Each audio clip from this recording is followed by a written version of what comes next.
Bom, então boa tarde a todos.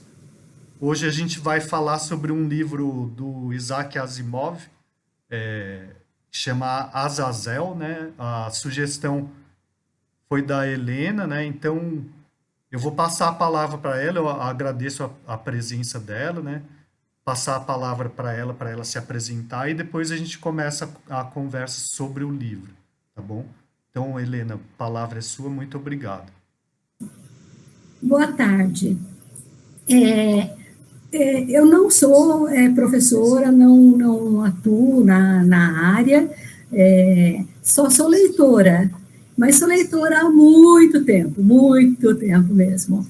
Então, eu comecei a ler literatura de fantasia e ficção na década de 1970. O Azazel eu conheci bem mais tarde, né, mas sempre li muito Asimov, Robert Heinlein, que eu até indiquei outro livro dele, a minha indicação foi por achar interessante o trabalho da NAFTA e achei que os contos do Azazel seriam interessantes por serem curtos, por terem essa questão do humor, né, além da questão da fantasia, e, e eu escrevo também, de vez em quando escrevo algumas coisas nessa pegada de meio bem curto e com humor e com, às vezes, nem sempre, com um pouco dessa coisa de fantasia ou de sci-fi, assim. Minha irmã fala que é uma sci-fi tímida. Mas é isso. E fiquei muito contente de ter sido convidada. Ah, legal. Obrigado, Helena. Obrigada. É tia do meu amigo Pinda, o Ricardo Bottini, que fez jornalismo comigo, né? E a gente entrou em contato pela rede social, pelo Isso. Facebook.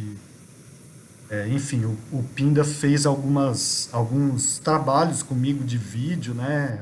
A partir de histórias que eu escrevi e tal, né? E foi assim que a gente entrou em contato. Daí ela, vendo as postagens do NAFTA no Facebook, ela sugeriu esse livro, né, do Isaac Asimov, que é um livro bastante diferente, né, porque a gente ouve falar dele como autor de ficção científica, né, e, e o livro é de, bom, fantasia.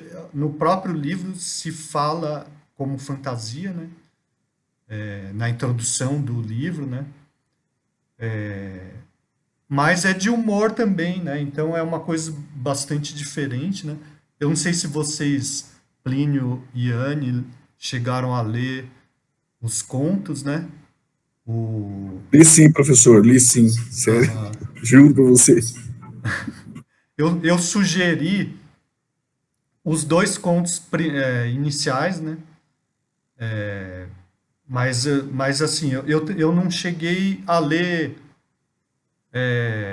todos, mas eu li mais alguns para frente, né? O, então começaria assim para que a gente tentasse pensar, né, na relação que existe entre o conto, os aspectos de humor e do fantástico, né? Então, não sei se alguém quer retomar a história ou eu próprio posso retomar. O que vocês acham? Porque eu fiz as anotações, assim, algumas anotações, né? Elas não são muito rigorosas, né? E também eu devo confessar, eu não sou um grande conhecedor de ficção científica e nem do autor, né? Mas daí a Helena está aqui, ela pode complementar o que eu disser também, né? Então, bom, eu vou só retomar as histórias, e claro que eu pensei um pouco nessas questões que eu estou propondo, né? Mas também não foi uma coisa muito sistematizada, né? Então, só para contextualizar um pouco, né? Vou compartilhar aqui um arquivo.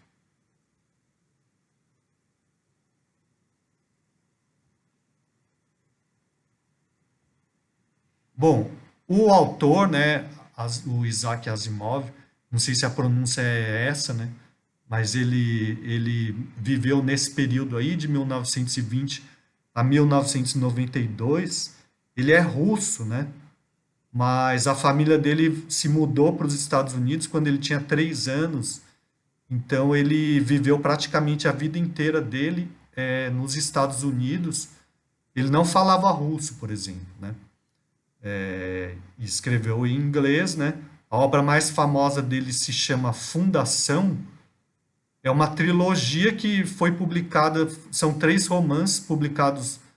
Parece que o primeiro é da década de 40, né? Mas a trilogia se completou na década de 50. E tem outras obras relacionadas com a trilogia, né? Com a Fundação, que são da década de 1980, né? A formação dele é em bioquímica, ele é doutor, PhD, né, em bioquímica, e isso aparece na obra dele, né? Que ele tem essa formação acadêmica, só que ele passou a se dedicar mais à literatura, né? Porque ele conseguia sobreviver e ganhar mais dinheiro da literatura do que da carreira universitária, né? Chegou a publicar quase 500 obras. Parece que ele falou que ele tinha o objetivo de publicar 500 obras, mas não conseguiu, chegou perto disso, né? Esse livro, Azazel, são vários contos, né, que foram publicados inicialmente em revistas na década de 1980 e posteriormente reunidos em livro em 88, né? O próprio livro ele tem alguns textos iniciais, introdutórios, né, em que o autor fala um pouco a respeito desse contexto de produção e publicação dos contos, né? E daí eu vou passar para os contos propriamente ditos, né? E daí a gente pensa um pouco, né, nessa questão do humor e do fantástico, né? Bom, então o primeiro conto chama O Demônio de 2 centímetros, e foi um conto que ele escreveu depois, né?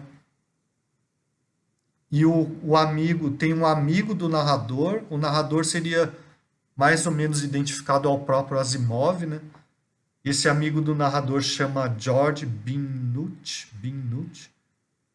e que se apresenta a ele numa convenção literária, né? Daí os dois saem para jantar, e daí o George conta da história do Azazel, que seria esse demônio de 2 centímetros que ele conhece, né? E então a primeira história é a respeito do surgimento do próprio Azazel, né? Que seria um demônio que apareceu quando ele seguiu uma receita que teria sido formulada por um antepassado dele, né? Ele teria uma linhagem nobre, né? Mas também um pouco nobre, mas também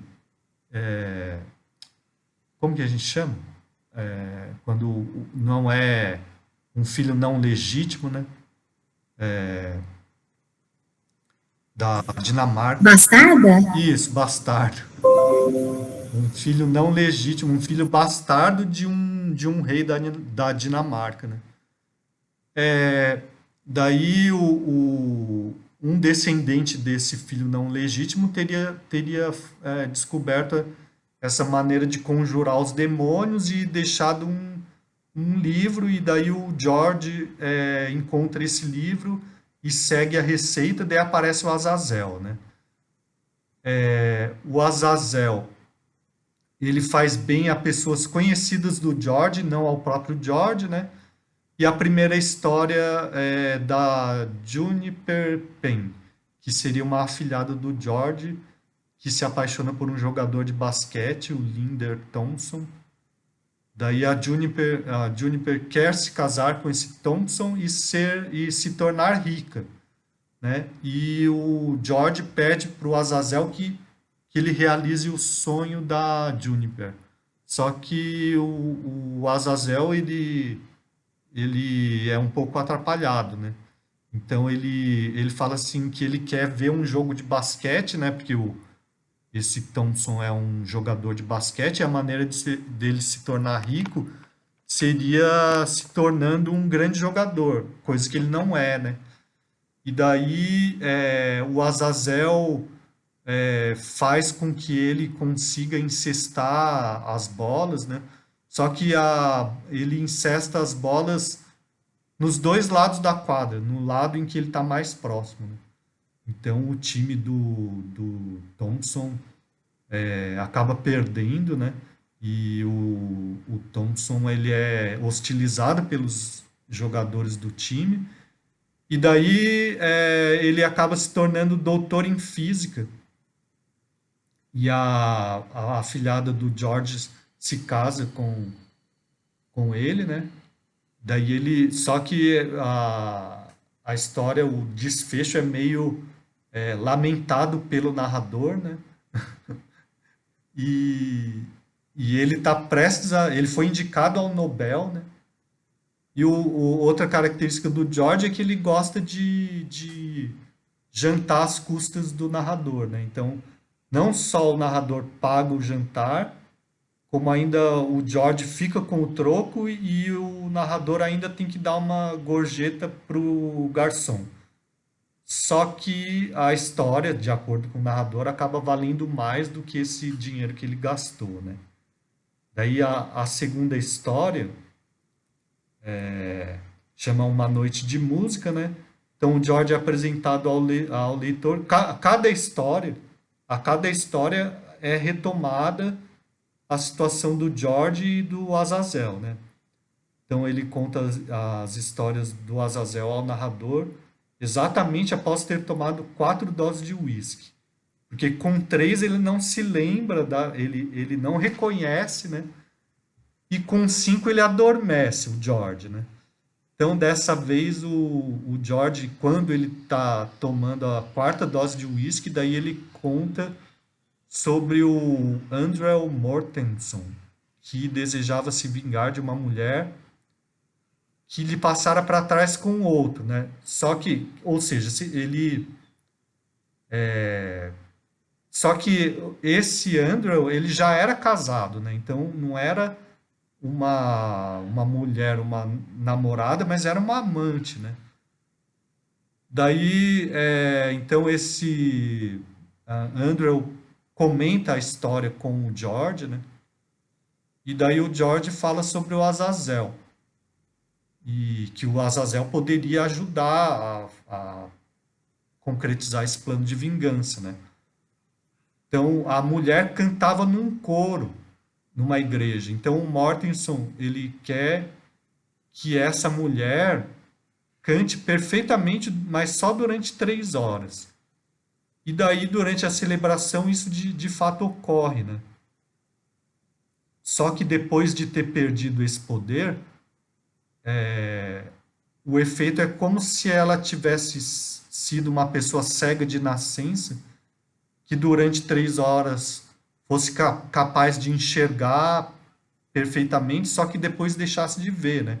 Então esse era o plano de vingança do Andrew, né? Mas o efeito acaba também sendo...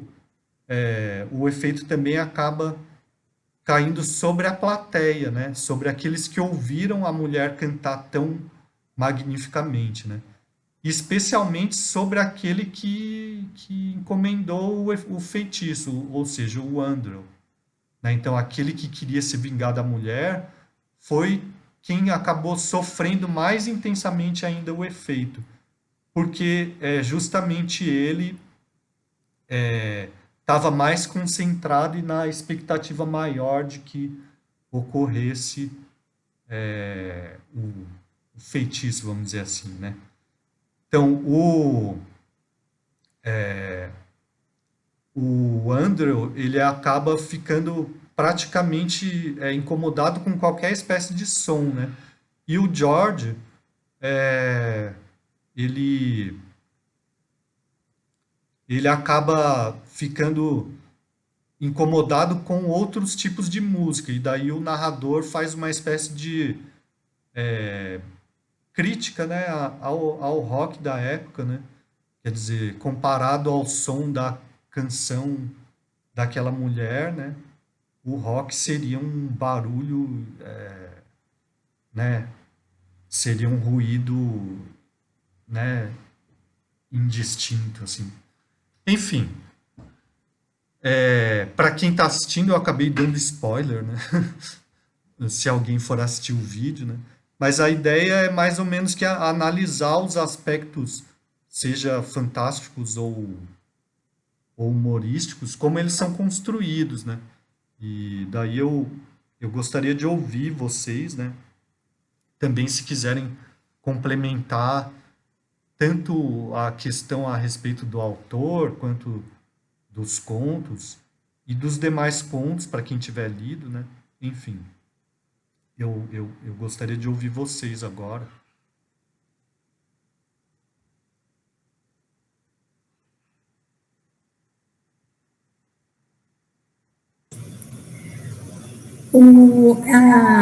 Para complementar essa questão do autor, e o fato dele ser mais conhecido como autor de ficção científica, mas ele tem mesmo um lado de humor. Tem um professor chamado Elias Saliba, que é da USP. Ele é um estudioso do humor e ele gosta muito do Asimov. E ele fez uma série de seminários, que depois eu posso deixar o link aqui, e o número 15 de 2015, ele falava de um conto chamado O Piadista, do Asimov. Eu não li,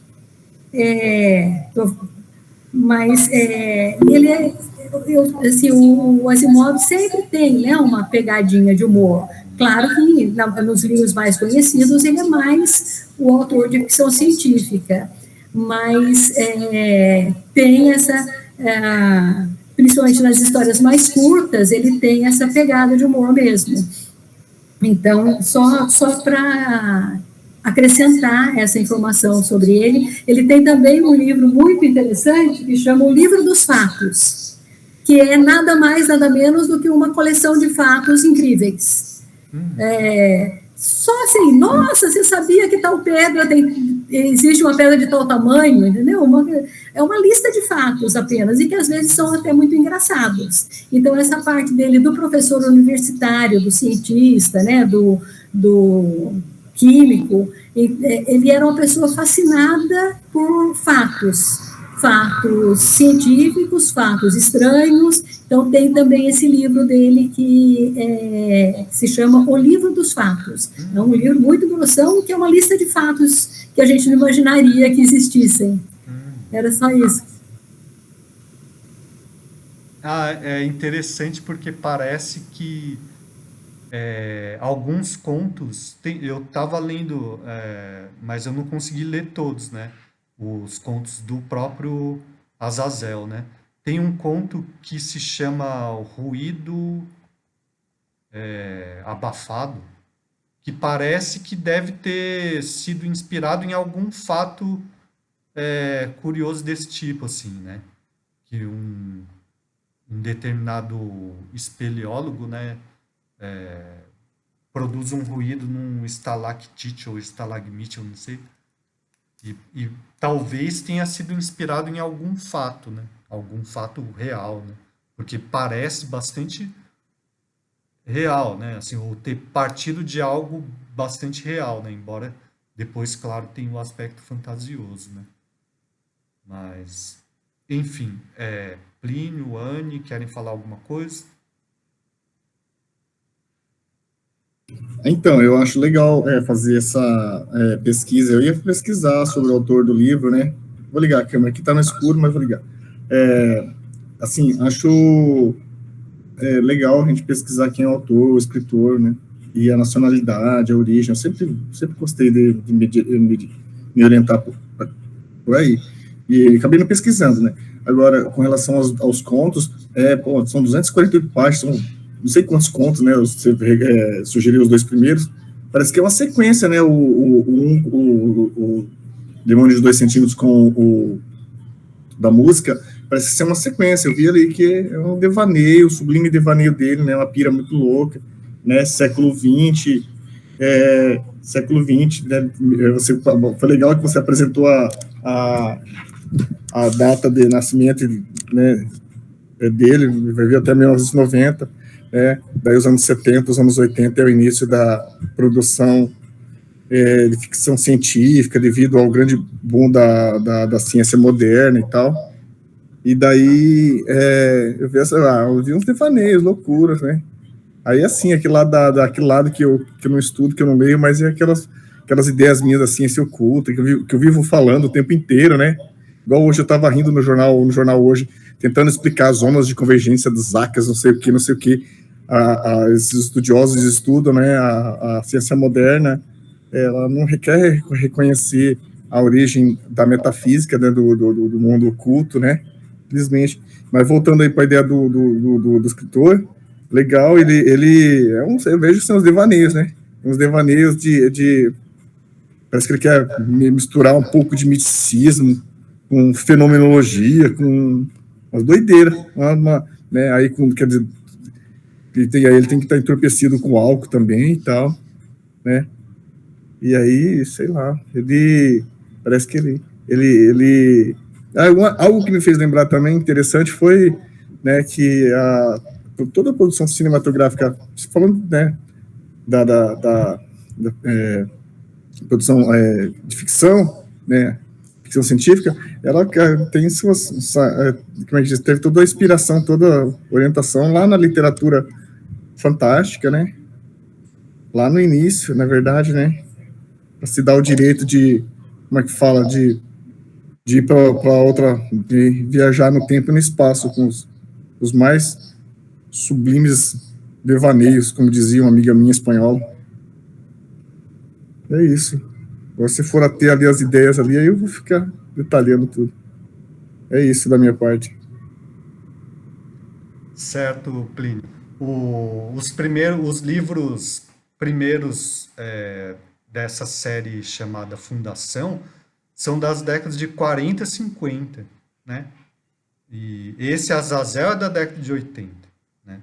Então a ficção científica, na verdade, ela tem uma tradição mais antiga do que a gente imagina, né? Certo? Tá fechado o microfone, Plínio. Tá certo, mas então, mas outro ponto também que eu vejo assim, que mas isso já é uma crítica, né, bem estúpida minha, mas parece que foram os estadunidenses, né, que se apropriaram desse mundo da produção da ficção científica, né, porque eu analiso, assim, analiso, né, porque a NAFTA mesmo já me proporcionou isso ao longo desse tanto tempo, né, 1 ano e pouco, de eu observar que a literatura, na ampla palavra literatura, dentro dos Estados Unidos, é totalmente interpretada no outro viés, na outra pegada, né? Eu gosto bastante dessa palavra, na outra pegada, que a Helena há pouco usou, né? Para a gente compreender, inclusive fica bem, é um outro tipo de escrita, a gente pegar um conto brasileiro, um conto latino-americano, um conto, sei lá, francês, né? É outra, sei lá, mas é aquele disparate mesmo, que daí entra a história, né? É aquele disparate da concepção de mundo ocidental, mas é uma digressão aqui, mas assim, se acreditarem e se acharem o povo prometido, o povo incumbido de uma grande missão, né, que aí o Ocidente impõe de todas as maneiras, né, na cultura, na política, na economia. E aí, mas os franceses, Plínio, tem uma animação da década de 1970 chamado Planeta Selvagem, muito interessante de procurar conhecer, que é principalmente fantasia, né? Mais do que ficção científica, mas é sci-fi. E é uma animação muito bonita e é francesa. Esse aqui é Regis Messac, não aparece, por causa do efeito da tela. Agora sim, A Invenção do Mundo. A Invenção do Mundo. É fantasia, ficção francesa. Os franceses têm uma boa, principalmente lá atrás, né, nos meados do século, década de 1970 até, tem uma produção europeia que dá para pesquisar, sim. Mas você está falando que tem uma pegada diferente da pegada estadunidense, né? É diferente, né? É diferente. Então, mas é igual, assim, essa crendice de que o mundo ocidental é que está certo, que é certo, né? A partir da apropriação das doutrinas cristãs. Mas isso é uma viagem, e a gente volta tudo para a literatura. Eu não consigo ler mais nada. Plínio, mas eu acho que você está generalizando, porque a literatura ela é muito diferente da cultura de massa naquilo que ela se propõe a fazer, né? A literatura, cada escritor, muitas vezes, defende um tipo de ideia muito diferente do que a indústria cultural, de um modo geral, defende, entendeu? Então, se falar estadunidense tem essa crença de que eles são, né, que eles têm uma missão, por exemplo, de salvar o mundo, coisas desse tipo, né? Esse é o discurso dominante, né? Mas o discurso literário, ele muitas vezes se opõe a esse discurso dominante, né? Tem muitos escritores americanos, norte-americanos ou estadunidenses que vão se opor a esse discurso, né? Entendeu? Sim, o próprio Azazel, né, professor, é um demôniozinho que propõe uma reflexão e uma visão, né? Ele, de uma certa maneira, ele sempre tem uma moral no final de cada conto. É humorismo, é fantasia, mas vem sempre com essa proposta, né, do questionar soluções fáceis, cuidado com o que você deseja, né? Então, é um livro, assim, que parece levezinho se você quiser que ele seja, mas ele propõe reflexão, a cada conto ele propõe uma reflexão das saídas fáceis e esse tipo de coisa, então... Eu achei, por exemplo, se a gente for pensar nesse primeiro conto, é interessante observar como a moça queria casar com um jogador de basquete que ficasse rico, né? Que é uma coisa bem americana, bem norte-americana, né? Mas o Azazel faz com que ele... E com um final feliz ainda por cima, né? Mas o final, por incrível que pareça, o final é feliz, né? Só que é feliz por um caminho que ela não imaginava minimamente, né? O cara se torna doutor em física, né? E o narrador meio que ironiza isso, né? Ele não vai ficar rico, ele vai ganhar não sei quantos $1.000 por ano, né? Não é exatamente um discurso dominante, né? Tá certo. Eu sempre tenho que descer a lenha aqui, né? Inclusive, só para comentar com vocês, essa disciplina de ensino História e Cinema, que eu concluí do Prof. História, foi proposto, no final, análise fílmica, e aí eu, por impulso do momento, né, porque eu tinha desenvolvido um projeto sobre a história da escrita e a importância de língua portuguesa, daí nisso foi o professor, o Josimar, me sugeriu para que eu lesse uma matéria da BBC sobre o Corcunda de Notre Dame, né, e o poder da escrita, a época da prensa de Gutenberg, né, e aí eu me empolguei, falei, vou analisar esse filme, daí eu fui analisar o filme, né, de 1953, ler tanto, acabei esquecendo. Daí, depois eu tomei conhecimento, através do professor que estava ministrando, ele disse assim, mas você vai analisar a animação da Disney? Que eu não sabia da animação. E aí fui analisar também, analisei, tanto que eu passei na escola para criançada de 7º ano que super curtiram, né? Só que aí a transcrição, que é o Corcunda de Notre Dame, é um romance do Victor Hugo, né? Aí eu fui, que é Notre Dame de Paris, na verdade, daí eu fui, aí eu fui pegar a animação da Disney completamente, também, como é que fala? A versão completamente diferente, né? Toda a narrativa, o cenário, a animação, bem diferente do filme, porque por vários motivos, né? Estava vendo alguns críticos do cinema, dizem que é para amenizar o trágico final do filme, né? Eu estou dizendo isso porque, tá, certo, é legal você falar isso. Eu não posso ser tão radical, que eu vivo sendo radical com relação à cultura dos Estados Unidos. Não é questão... Eu sempre encontro alguém para dar uma amenizada na minha... Não é questão de ser radical, Plínio. É questão de generalizar, né? Tipo assim, dizer, todo estadunidense pensa a mesma coisa e diz a mesma coisa, né? Entendeu? Então, eu estou falando, a literatura, ela é muito diversa, né? Cada escritor, né, vai defender pontos de vista diferentes, né? Eu estou falando, é muito diversa da cultura de massa, né? Certo? Bem, nesse sentido que eu estou falando. Mas você falar assim, os filmes hollywoodianos, de um modo geral, eles defendem uma determinada visão de mundo, né? Eles propagam uma determinada visão de mundo, né? Agora, a literatura não é o discurso dominante, a literatura é uma produção artística que muitas vezes se opõe a esse discurso dominante. Ou é pelo menos uma possível alternativa, né? Entendeu? Sim, entendi. Inclusive... Toda aula tem.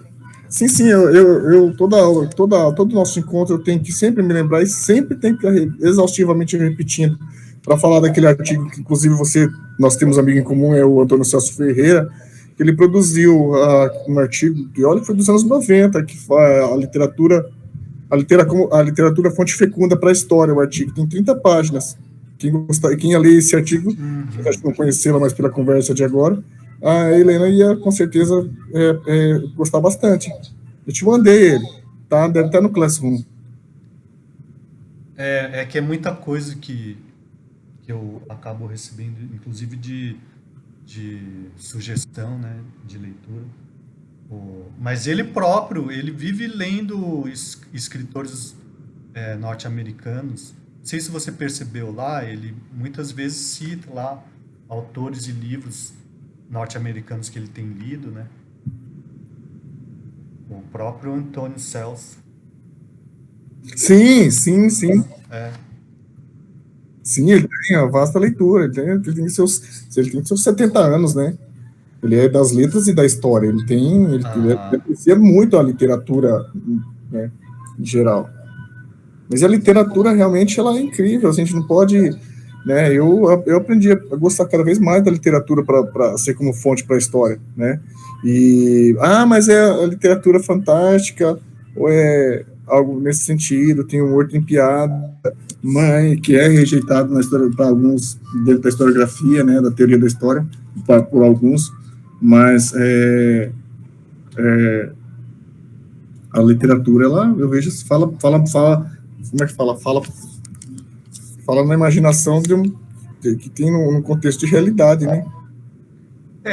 Não dá para pegar a literatura como um documento de um retrato fiel, né, do momento histórico ou coisa do tipo, né? Mas ela vai, de alguma maneira, expressar o pensamento da época, né? De alguma maneira, né? Seja de uma forma não... de uma forma enviesada que seja, né? Certo? Mas vamos tentar voltar para a obra propriamente dita, né? Anne, você quer falar alguma coisa das suas impressões de leitura? Dá para ouvir? Sim. Então, eu gostei bastante. Aí tava aqui tentando, que eu li de agora próximo, né? Aí tava tentando extrair alguns trechos, né, para comentar. Mas eu gostei bastante da escrita dele porque ele satiriza, né, a questões humanas. E assim, aí tava, enquanto vocês estavam conversando, tava pensando aqui, refletindo, né? Parece que ele pega o arquétipo ali de demônio, né? E ele faz uma oposição, não sei se seria isso, fantástico, né? Ele dá características, vamos dizer, que a gente não espera para um arquétipo de demônio, né? Que é um demônio que faz o bem, é um demônio que nem eu estava vendo aqui ali no PDF 15, né? Devo admitir, que fico irritado quando alguém coloca seus interesses mesquinhos acima das questões transcendentais em que estou envolvido. E deixa eu ver o que mais que eu anotei aqui. Por exemplo, a própria questão da sobrinha dele, né? Como que ele vai fazendo essa jogada? Porque no discurso ele vai apontando assim como se ela quisesse coisas singelas, né? Ela não quer nada muito grandioso, ela só quer uma mansão assim, que tenha tantos metros que dê para fazer um jardim, enfim. Mas o jeito como ele vai jogando ali, fazendo o jogo de linguagem, vai satirizando que, na verdade, vai mostrando que os desejos dela não são coisas pequenas, né? São grandiosidades. Assim, não sei explicar, mas não sei se eu estou me fazendo entendida, né, na verdade. Mas esse jogo que ele faz do discurso, com a linguagem, com as palavras contrapondo, né, e a forma como a gente significa as coisas, ele também joga com a significação, né, inverte isso, eu achei muito interessante. É um discurso cheio de ironia, né? Quando ele diz assim, quando você falou do desejo da sobrinha, ela quer uma coisa bastante modesta e tal, né? É a questão da ironia, né? E, enfim, o que eu gostaria de tentar pensar também é de que maneira que ele produz esse humor, né? Quando você falou, ele meio que deforma, né, a visão que a gente tem do que seja um demônio, né? Sim, né, é verdade, né? Esse demônio, primeiro ele é um demônio de 2 centímetros, né? E depois ele, na hierarquia dos demônios, ele é um demônio, né, desprezado pelos demais, né? Ele não tem muito poder, né? Então, e depois ele faz o bem, né? Então, ele não tem nada de demônio, né, se a gente for pensar, né? Só que esse bem que ele faz também não é um bem grandioso, né? É um bem, mais ou menos, né? Então, uma coisa bastante, né, ajuda alguns indivíduos, né? E não exatamente da maneira como ele quer, né? E, enfim, acho que tudo isso são formas de produzir humor, né? Agora, se a gente for pensar a respeito do fantástico, né, do gênero fantástico, o que vocês acham, né? Tem a ver com o fantástico ou não?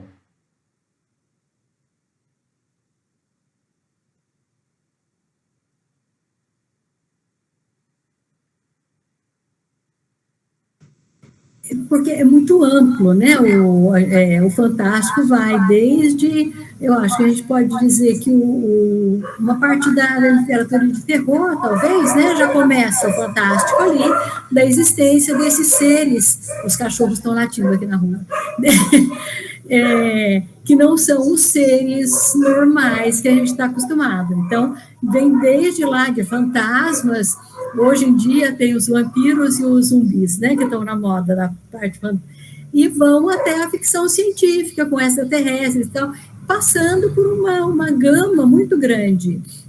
O Jorge Luis Borges é fantástico, o Cortázar, o próprio Garcia Marques é fantástico. Então, eu acho que a literatura fantástica, ela cobre uma gama muito, muito grande.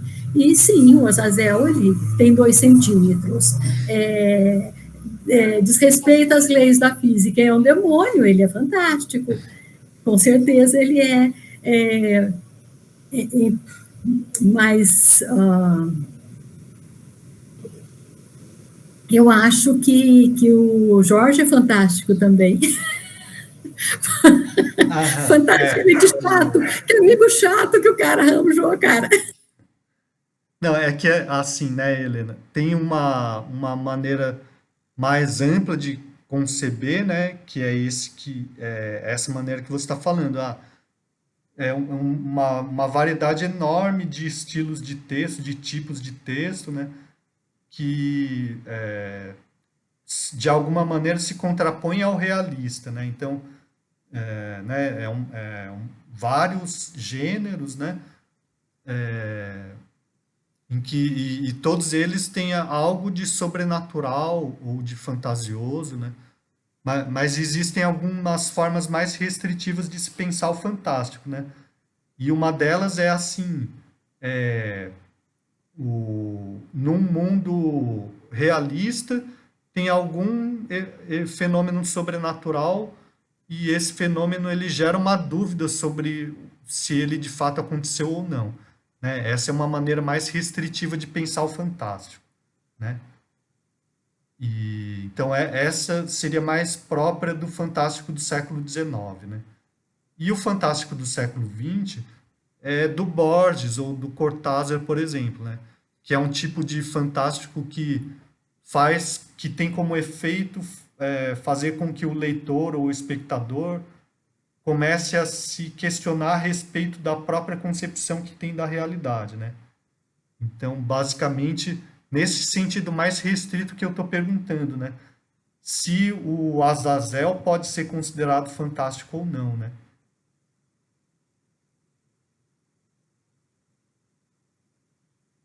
Mas daí eu jogo a pergunta para vocês todos, né?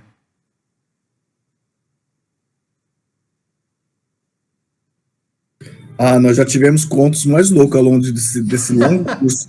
Nós já tivemos Mas isso é momentos outro. de contos muito mais loucos, muito mais, desculpa, mas muito mais agradáveis e interessantes.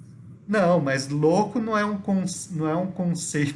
Tá, tô falando a gíria aqui, tá bom, mas...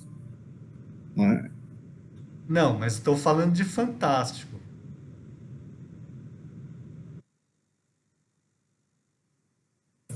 Sim, fala, Anne. Não, é por causa que eu lembro da última discussão, que era do Infante, né? Que o efeito do humor pode anular o efeito ou não deixar o efeito do fantástico aparecer, mas então, acho que depende de qual teoria a partir de qual teórico vai ser analisado, sim, é possível compreender como fantástico. É verdade, mas assim, tenta dizer a partir de qual que é possível, né? E de que maneira.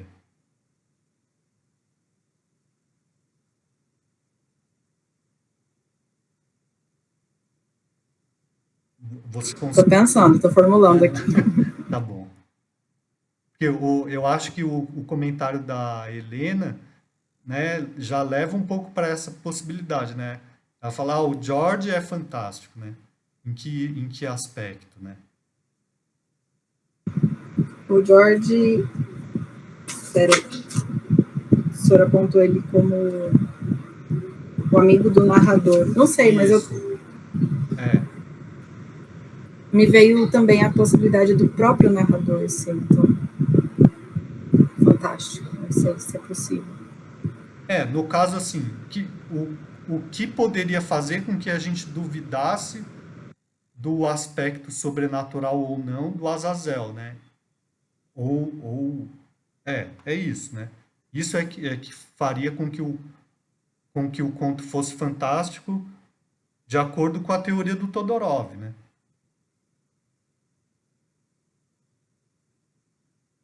Por falar em Todorov, tomei conhecimento de mais uma vou chamar de trabalho dele, uma obra dele.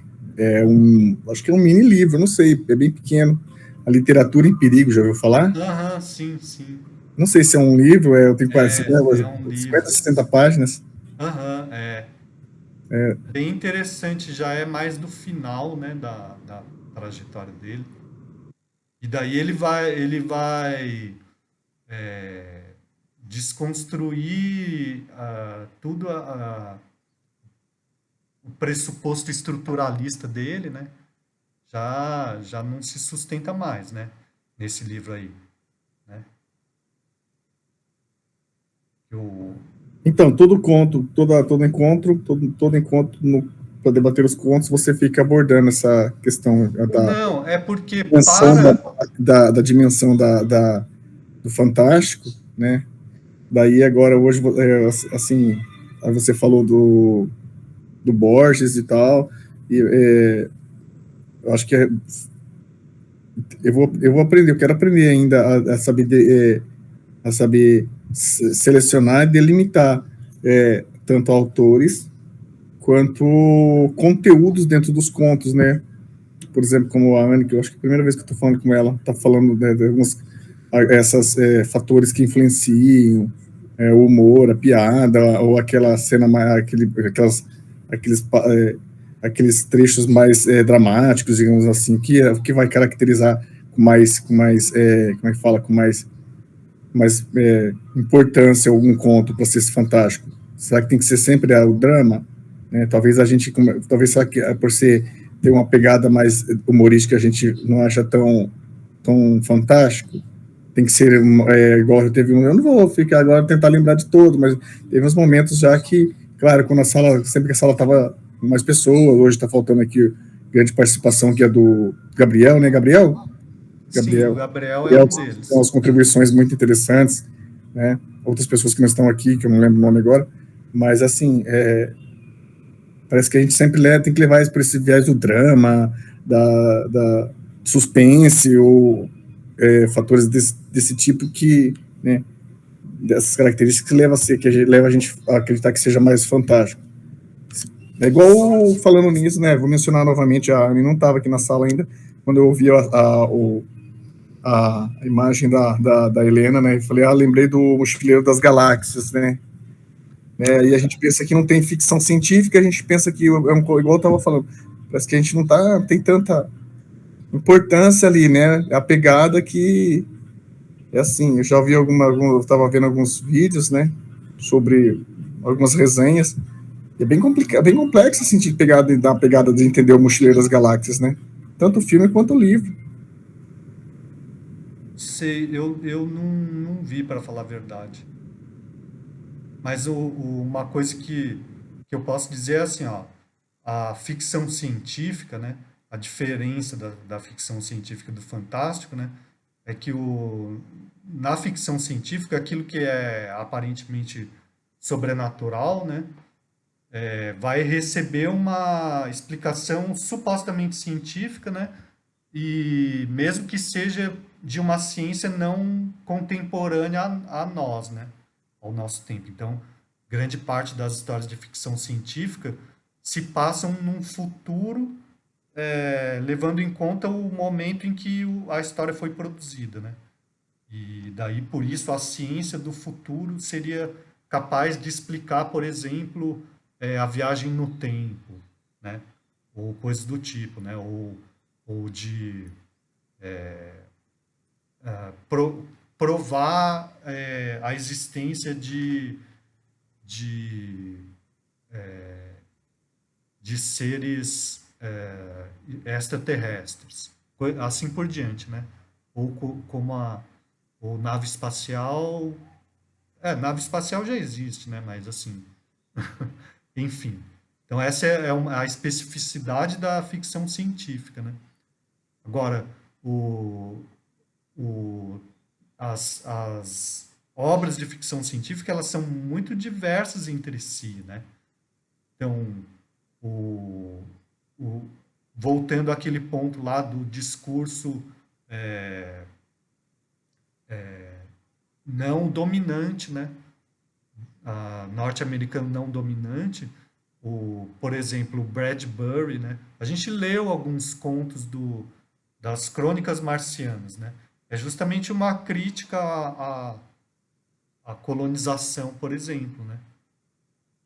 Certo, Plínio? Né? Então ele... Adoro Bradbury, Aham. adoro. E tem, né, ele é muito crítico e usa a ficção científica com esse objetivo mesmo, né, Sim, de sim. fazer uma crítica, de levar a reflexão, mas as coisas de fantasia, algumas são extremamente poéticas, o menino e a avó é uma poesia, o conto. Aham. Ah, sim, é aquele texto que você comentou, né? Eu li também, é bem interessante. Aham. Então,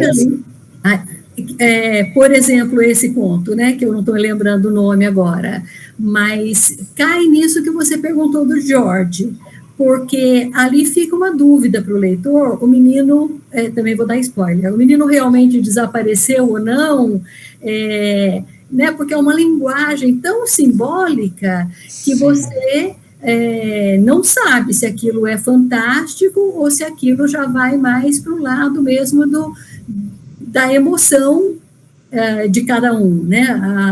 Aquele sumiço foi um sumiço real, ou o menino sumiu da vida da avó, a avó era uma Aham. bruxa, não era? Então, você fica até na dúvida, é fantástico ou não é fantástico? E isso é proposital, né? É uma construção do escritor para Aham. deixar essa dúvida, né? Sim. O que é fantástico para você, né? Uhum. Então, o George, ele realmente tem um Azazel ou só tem o uísque? É, da pergunta, é esse o ponto. É esse o dentro ponto. da, dentro da pergunta da Helena, se você me permite, dentro da tua pergunta, da tua reflexão, eu vou ampliar ela, dizer assim, o que é literatura fantástica, o que é ficção científica para aquela pessoa, para aquela produtora, escritora, ou para aquele produtor, escritor, lúcido ou sob efeito de entorpecentes. Porque sabemos que teve muitos aí que contribuíram para as ciências, em geral, para a literatura, que inclusive ficaram pouco tempo na Terra, ou músicos, ou várias até celebridades aí, que foram super inspiradoras e contribuíram muito, deixaram um legado, né? Mas que estavam sob efeito de entorpecentes, alucinógenos, lícitos, ilícitos.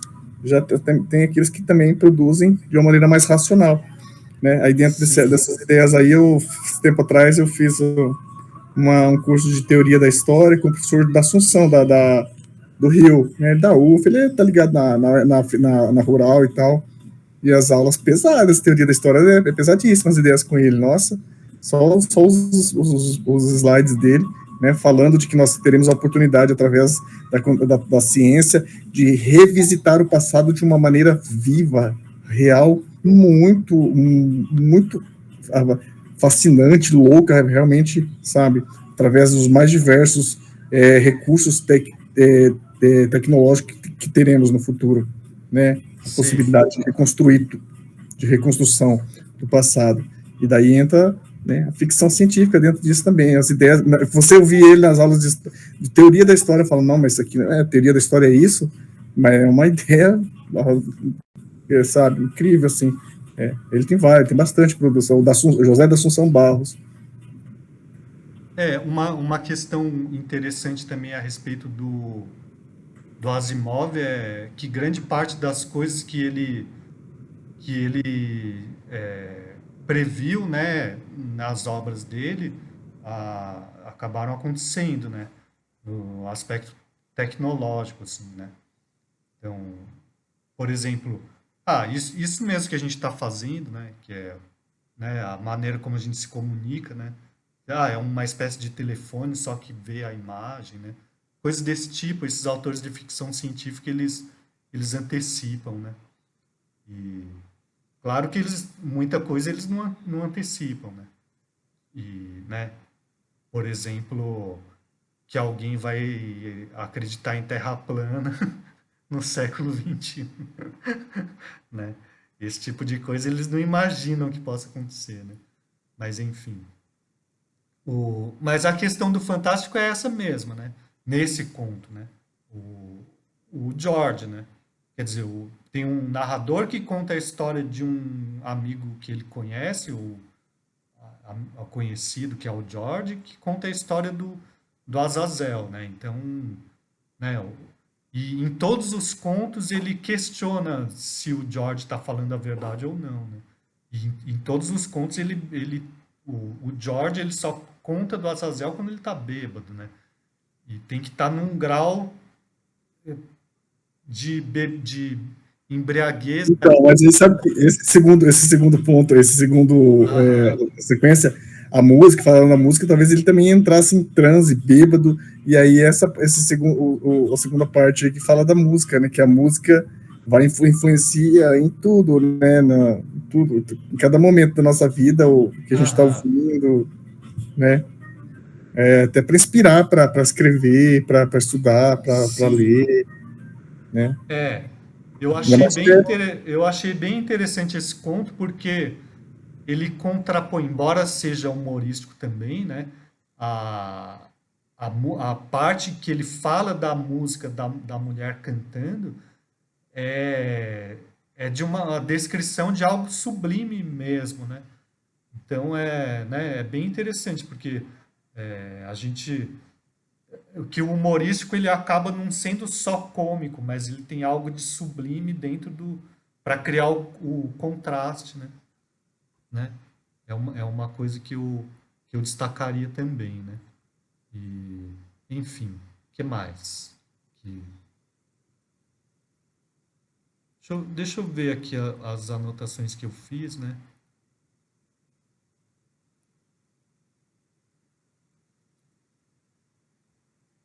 A Anne falou alguma coisa sobre se o humor anula o fantástico, né? Nesse caso, né, um tipo de fantástico ele anula, né, de fato, né, ou neutraliza. Um determinado tipo de efeito ele neutraliza, que é assim, a gente não se questiona a respeito da nossa própria realidade, né? Se é possível ter um demônio como esse na nossa própria realidade, porque ele aparece numa realidade muito semelhante à nossa, né? Então, isso a gente não chega a questionar, porque por causa do humor, né? É tratado com muito humor, né? Agora, uma coisa que é curiosa também a respeito do cômico ou do humorístico é o rebaixamento, né? Ou a intensidade, né? Então, por exemplo, o, o Aristóteles vai falar assim, o cômico é um tipo de feio, mas sem dor, né? Então há uma máscara que é deformada, mas sem dor, né? Então, quer dizer, essa deformação ela tem que ser ela não pode ser exagerada demais, porque senão se torna dolorosa e daí perde o aspecto cômico, né? Então, por exemplo, o, no conto da música lá, aquele sujeito que pediu para a mulher, que queria se vingar da mulher, ele é punido, né? Porque ele acaba não se ele acaba se incomodando com o som. Só que essa punição ela não pode ser intensa o suficiente a ponto da gente sentir piedade dele. Porque se a gente sentir piedade, acabou o aspecto humorístico, né? Então, é a mesma coisa. Bom, o George, ele é alcoólatra, ele está sempre bêbado. Agora, se esse grau de alcoolismo passar de um determinado ponto, daí se torna trágico ou dramático e perde o aspecto humorístico, né? Então, tem esse aspecto também. Então, o demônio, se ele tem 2 centímetros, se ele for crescendo, chega uma hora que ele perde o, né? Ele perde o aspecto humorístico, né?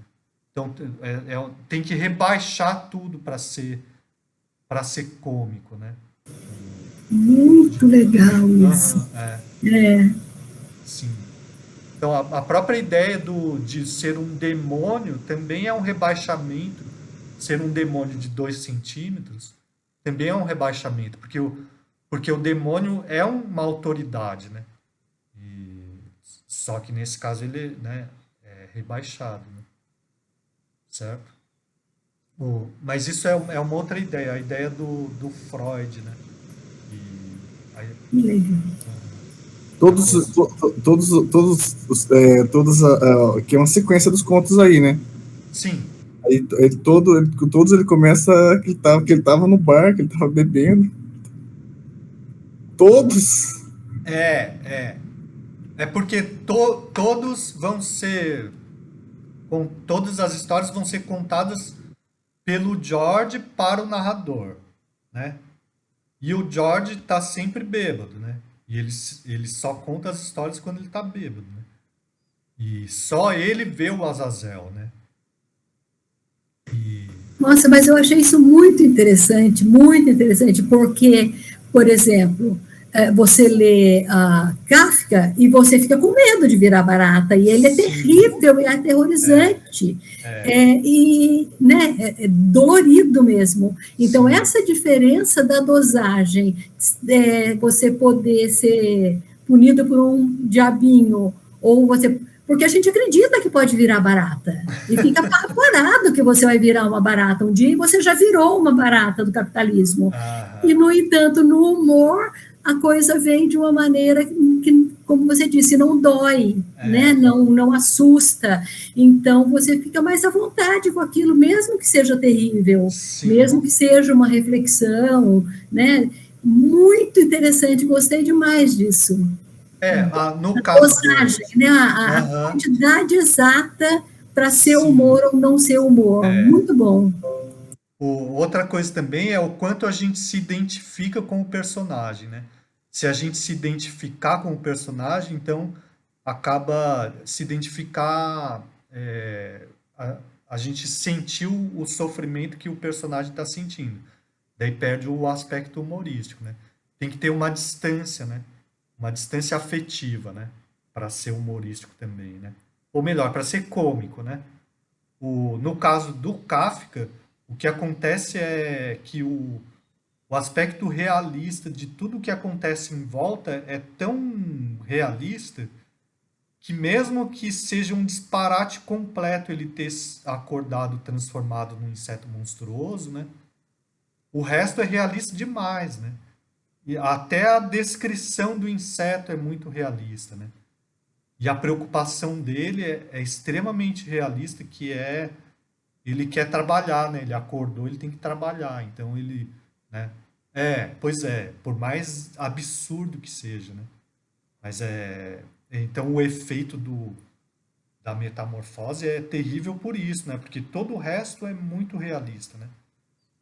Agora, diz que o Kafka, quando ele leu pela primeira vez a Metamorfose para um círculo de amigos, os amigos deram risada, né? Então, eles acharam engraçado, né? Então, eles não captaram o outro aspecto da história, que é o aspecto terrível, né? Que é tão absurdo que eles começaram a dar risada, né? Mas, enfim, É tudo uma questão de linguagem mesmo, né? É como a linguagem é usada. Então, ali, aquela repetição no bar, e daí dá aquela introdução, dá uma descrição, todo o início de conto, e vai construindo, e é tudo uma questão da linguagem, não necessariamente só do personagem ou só do fato, mas como a linguagem é usada é que vai determinar se é fantástico ou não, se é humorístico ou cômico, é a construção mesmo. Que legal, adorei. Não, então, no caso, a ironia do narrador, né?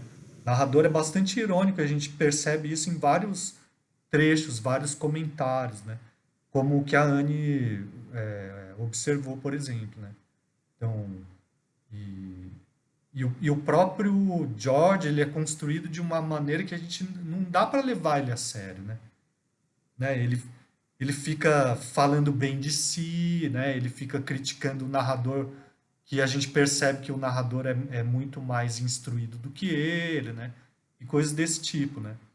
Então, né, é construído dessa maneira.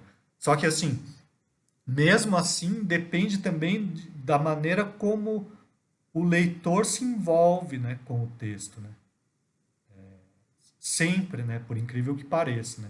Então, os amigos do Kafka deram risada do texto. Por quê, né?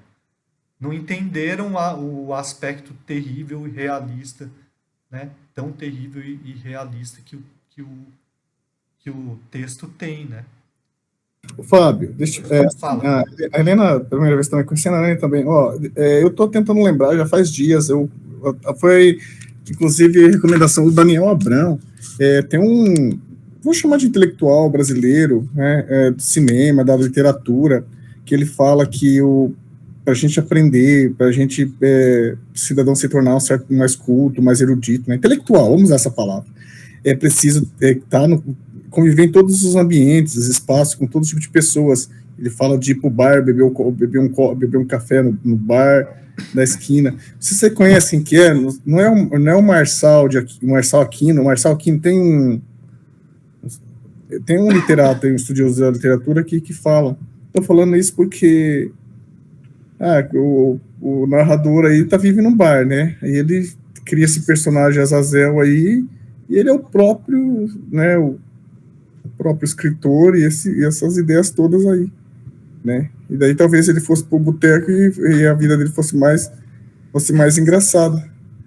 Mas me chamou a atenção que você falou assim, a gente não pode ler sentir compaixão do personagem, que senão a gente... A questão da identificação afetiva, né? Você não pode se identificar afetivamente com o personagem cômico, né? Porque o personagem cômico, ele é punido, né? E se você sofrer com isso, daí não tem o aspecto, não tem o efeito de comicidade, né? Só que outra coisa que se fala também é sobre o efeito de humor, né? Que o humor é diferente da comicidade, né? Então a comicidade é o riso mais puro, assim, né? Você dá risada e só, né? O humor é diferente. O humor te faz dar risada, mas se compadecer também ao mesmo tempo, ou vai te jogando para um lado e para o outro. E o exemplo é o Don Quixote, né? O exemplo mais claro, né? Você dá risada dele porque ele é ridículo, mas ao mesmo tempo você percebe que ele tem algum aspecto nobre, grandioso, né? Que é o idealismo dele, né?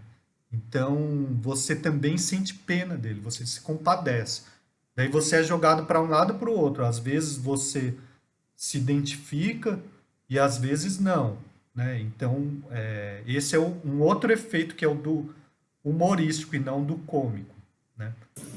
O cômico também é mais absurdo do que o humorístico?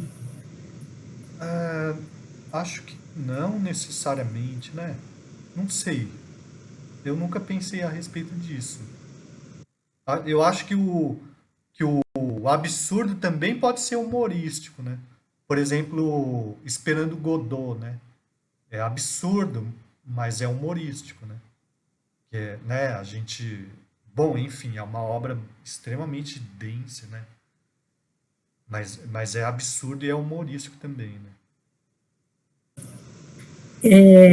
E uma outra coisa que faz as pessoas rirem é a questão das palavras, né? Hoje eu ouvi falar a respeito de disquete de humor. Disquete de humor. Disquete de humor. Hoje em dia a gente já está rindo de pendrive, mas tinha... Tinha o disquete de humor. Então, o outro autor que fala sobre humor, que é importante, é o Freud, né?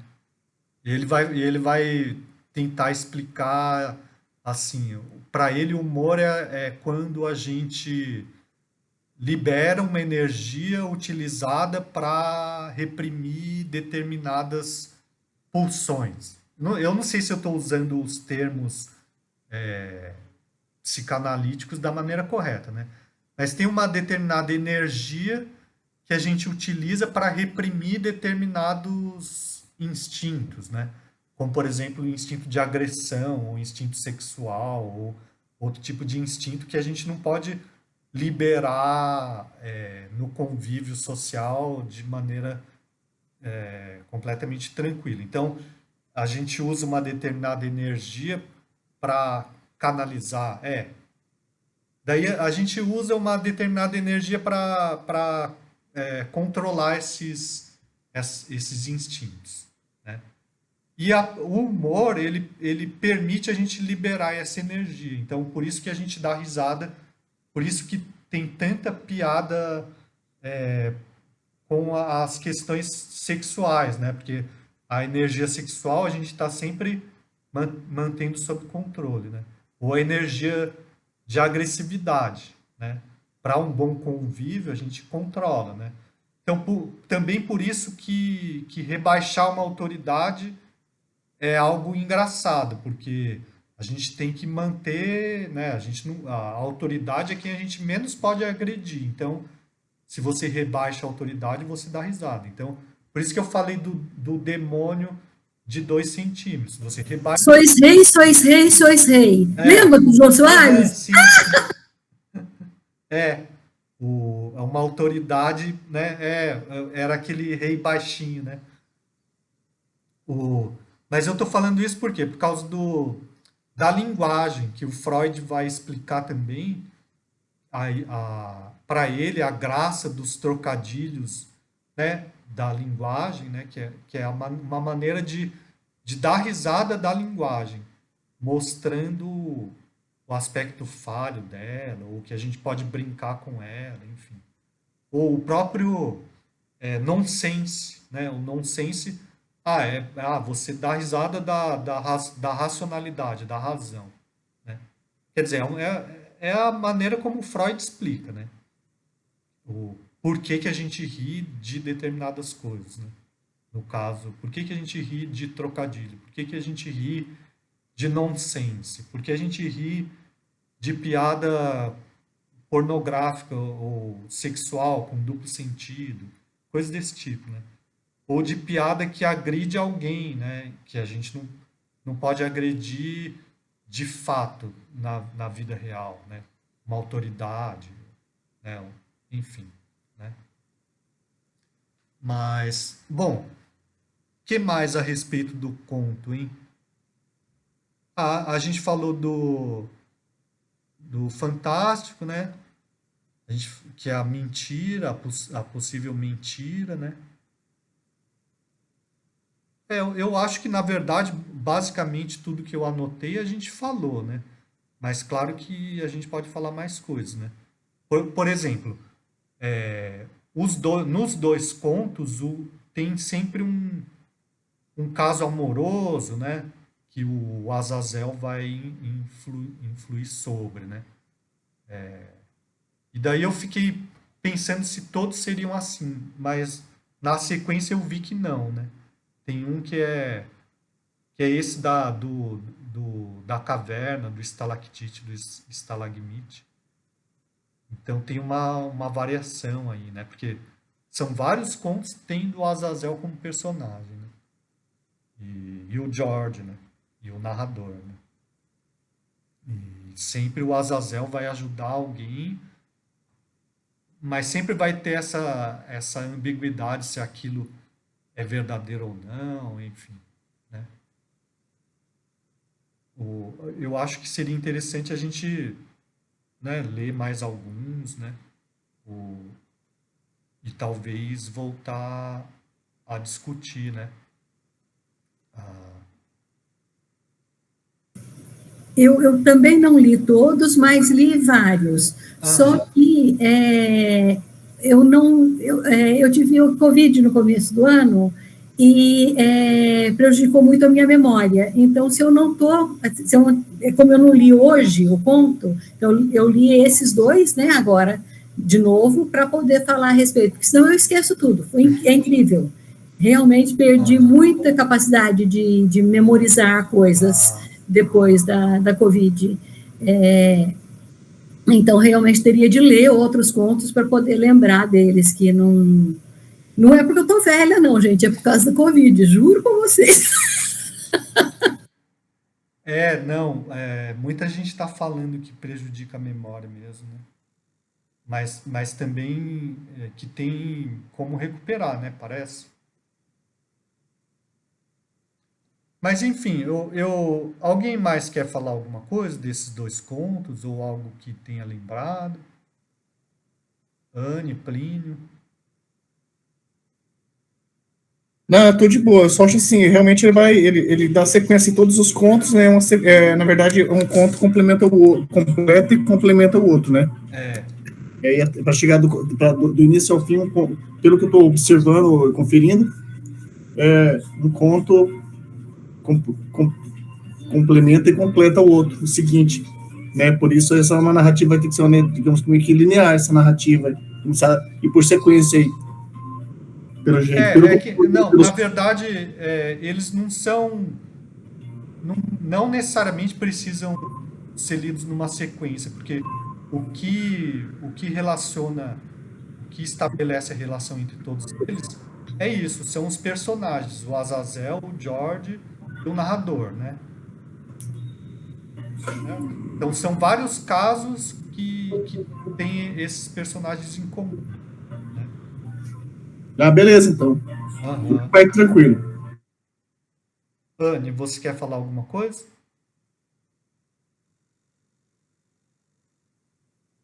Não. Obrigada, professor. Não, então, eu acho que a gente pode deixar para o próximo encontro, porque a gente vai entrar no recesso agora, né?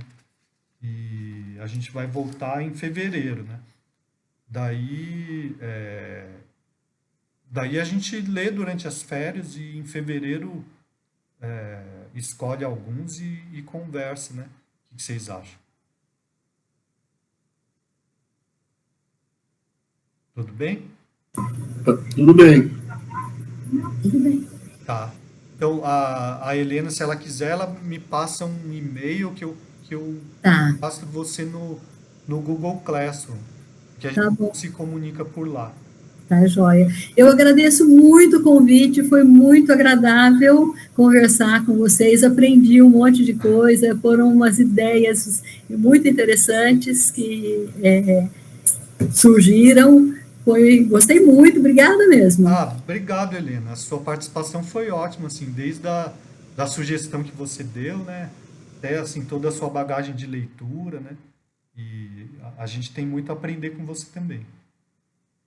Eu deixei algumas coisas aqui no chat. Pois é, tá? Isso aí eu acho que dá para recuperar pelo vídeo, né? Deixei. Legal. Então, bom final de ano para vocês. Então, obrigado. Então, obrigado, Helena, né? Espero que você possa continuar participando com a gente, né? Obrigado, Plínio, Anne. Se for sempre às terças-feiras, às vezes eu não posso, porque tem a reunião exatamente no mesmo horário do Conselho de Cultura da cidade, que eu faço parte. Mas quando der, vou tentar. Obrigada. Então, tá bom. Então, até a próxima. E obrigado. Tchau. Parou de gravar, né? Parou de gravar já. Não vai falar besteira, não.